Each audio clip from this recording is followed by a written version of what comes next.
Itu karma bang, karena lisannya yang selalu menyakiti hati para ulama.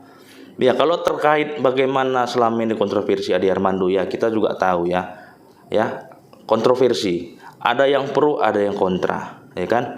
Ada pihak yang mendukung Ade Armando, ada juga pihak yang berseberangan tidak mendukung. Ya itu biasa ya dalam demokrasi. Ya dalam negara Indonesia ini kan demokrasi itu biasa.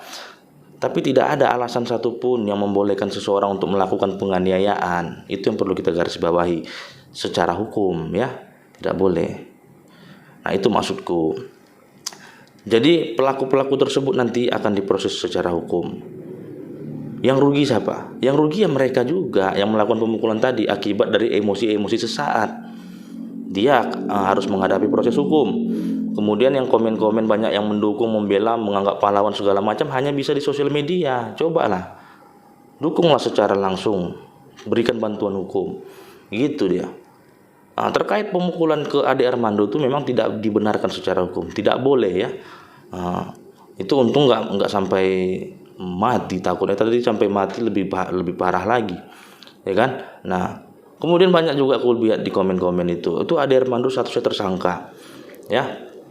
Ya, jadi kan dulu tuh kasusnya di SP3, kemudian di pra-peradilankan.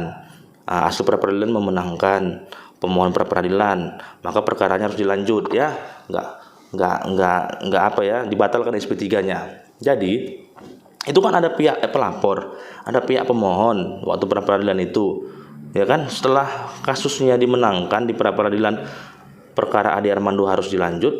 Nah, harusnya itu kawal terus gitu loh, kawal terus. Bagaimana proses penegakan hukumnya, bagaimana proses hukumnya gitu. Jangan dibiarkan gitu kan.